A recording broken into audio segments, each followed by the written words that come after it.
Hi there, this is Crystal and I'm back today with another 12 by 12 layout for the Hip Kit Club.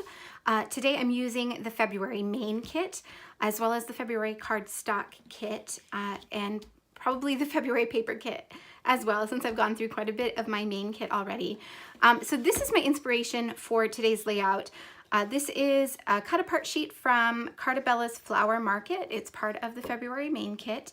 And this card right here, so there's this 3x4 card that's part of this paper, and it has two little embroidery hoops with some florals, the same florals that are in the collection inside, and then this kind of watercolor background. So that is going to be my inspiration. I'm going to try to recreate something similar to this. I have a photo of my niece, and I printed it in black and white just because the colors did not really go well with the colors that were in this kit. So I have it in black and white, and I am just going to play around and see what I can come up with. I have a sheet of Basil textured white cardstock from the cardstock kit. I've just trimmed off the branding strip from this already, and I am going to try and recreate that same look. So here we go. So first of all, I decided to make one large circle in the middle of my page instead of two smaller circles. I thought that would just work better with the one photo that I have. And to make that circle, I just used an old school compass, but you could totally just trace around a bowl or anything else you can find around your house. And then I'm going to stitch around the circle. So I have loaded my sewing machine with some dark brown thread, and then I also have some lighter kind of tan thread as well. And I'm going to sew with both of those just to try and get that wood grain look that is in those embroidery hoops on the card. And I'm doing a very messy job. I want it to be messy. I don't want it to be too perfect. So I'm not trying too hard to stay within that circle line. There you can see that is the stitch circle all done. And now I'm going to add some mixed media. So I have a watercolor set here. This is just a really inexpensive set. You can get it at any big box craft store. I think I got this one at Michael's, but really you can find it just about anywhere. And I'm going to mix a pink color, trying to match the pink from that cut apart sheet. So it takes me a little bit to try and get it right. I'm mixing a few colors on the sheet together to try and get this kind of dusty pink color. And I have to mix it several times to get the coverage I want on my page. So I'm using the packaging technique. This is just the packaging from one of the embellishments that came in the kit.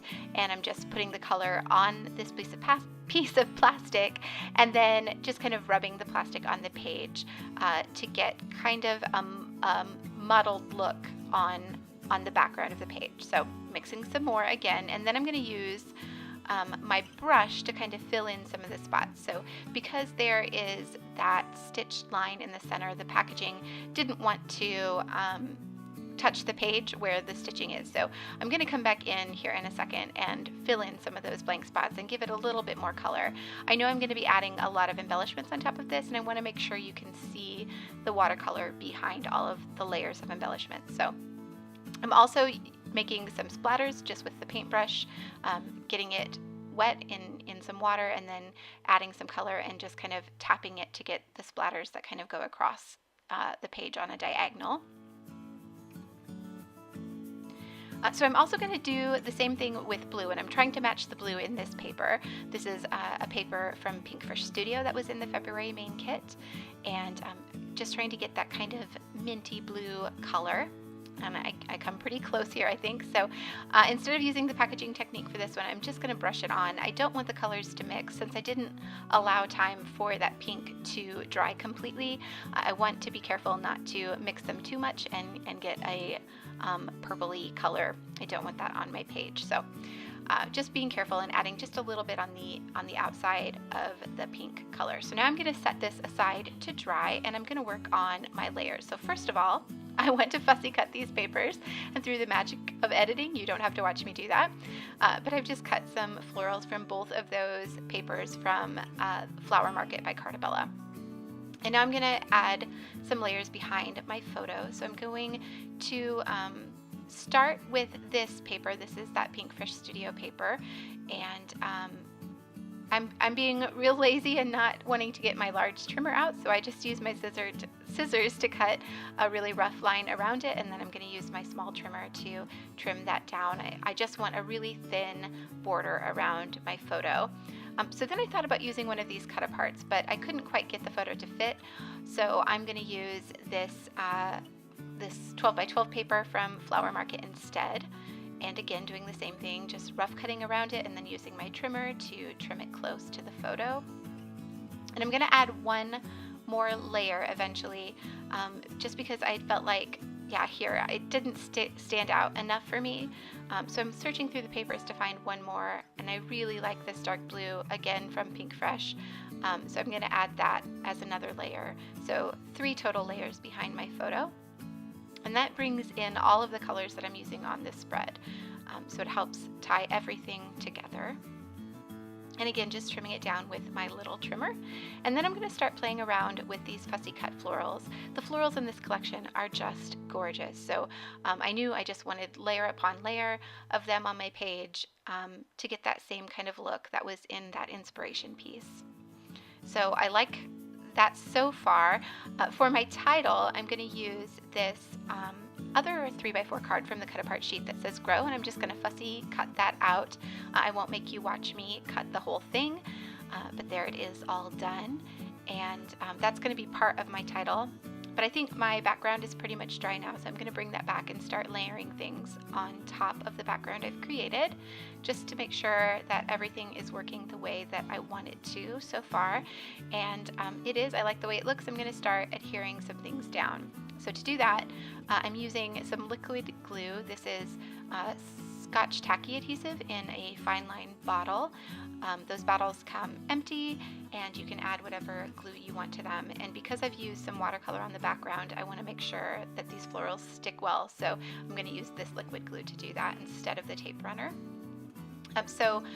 Just adding glue to those 2, and then I want there to be layers. So I'm going to add some foam to the back of my photo to pop that up off the page and give the page a little bit of dimension.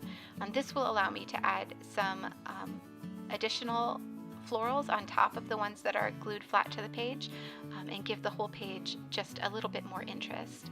So I'm going to do the same thing with my title. This is just some fun foam. It's foam adhesive sheets you can buy, again, at any big box store. They're very inexpensive, and I'm just cutting those down with a scissors to get them to the size I need them to add to my page. So I'm adding them behind the floral that I've added to the bottom corner of my photo as well, since I want that to be at the same level as the photo itself. And then I'm going to end up tucking some other florals behind there, so that there are layers of florals on pretty much all 3 spots where I have the florals. So I like this one. I'm going to glue those down using that Scotch Tacky adhesive. Again, just to make sure that they stick well to this watercolored background. And then I'm just going to play around and keep adding more florals, because you can never have too many florals, and making sure that the page is well balanced and that there's a good balance of color across all 3 clusters. So there are the pinks and the dark pinks.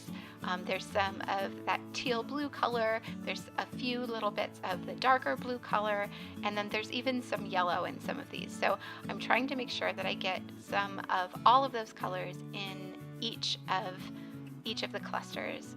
That will just help the whole page look balanced. So I'm adding this other rose cluster to the top corner of the photo that gives that floral cluster a bit of dimension as well. And then again, I'm just going to keep playing around and keep adding florals just wherever they look right to me. And it doesn't bother me that I am covering up some of the florals that are behind there, because I think that just kind of gives it a natural bouquet look, like a regular flower bouquet would look if you took a photo of it. You won't see all of the florals all at once. You'll see layers of florals. So that's kind of the look that I'm going for here.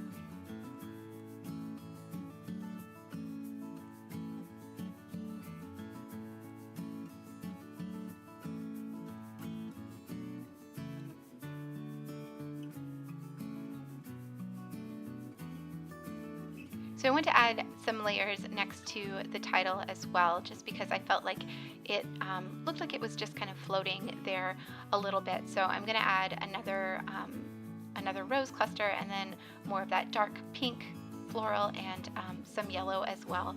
And that the cluster at the bottom corner of my photo was missing some yellow, so I found a tiny little yellow flower to add there just to make it balanced with all the other clusters. So I don't usually add 4 clusters to a page, but it worked for this one, so I'm just going to go with it. I don't have to always follow the rules I set for myself. You can just do what looks right to your eye, and that's just what I'm doing here. So again, just making sure that there are all of the colors of the page represented in each cluster and making it look balanced. And now I'm going to add a few of the enamel dots that came in the kit. So these were part of the Pink Fresh Studio embellishments that were in the main kit. And I'm just adding 3 to both of these 2 clusters, the 2 farthest apart on the outside of the circle. So 2 of one color and 1 of another in each of those clusters. And that just gives it a little bit of a different texture, adds some more interest to the page. So right now, I'm not happy with that blank space that is above the title, so I'm looking for something to fill in there.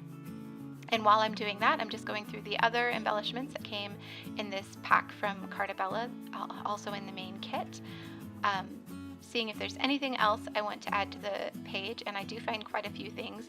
So I'm just kind of doing a rough weed of the bits and deciding on the ones that I might want on the page, and then I'll go back and edit through these and decide which ones I actually want to keep and which ones are just going to be too much on the page. So there is that little flag. I'm going to add that to the top corner of the photo. There is also that little die cut that says beauty. I'm going to add that to the top cluster.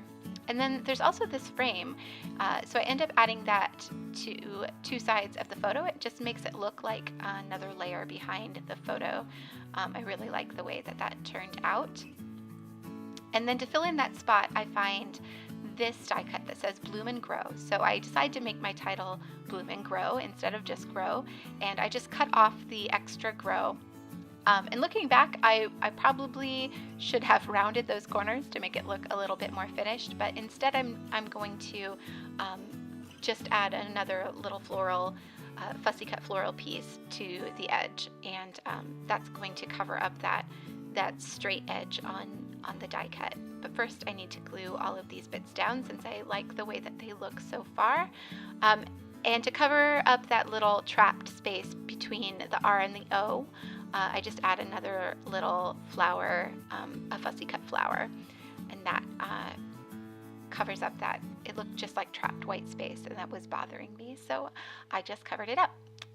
So yes, I need to find another floral piece to put at the end of that bloom and die cut to cover up the straight edge there. So I find another little rose and cut it out and add it, and yeah, you can still see the edge a little bit, but that doesn't bother me too much.